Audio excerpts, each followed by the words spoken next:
안녕하세요 여러분. In this video I'm going to show you how to activate your Korean keyboard. FY, this is an iPhone. So you're going to go into settings, general, keyboard,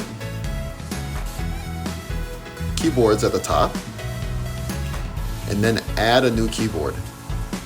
Here you're going to look for Korean.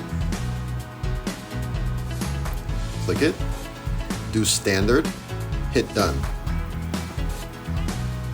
Now you have this keyboard established in your phone. So for example, if you wanted to text somebody, then you open up your app, and whenever you're ready to type, your cursor is there.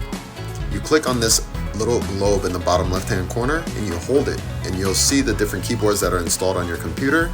You hover it over Korean, and voila, your Korean keyboard appears.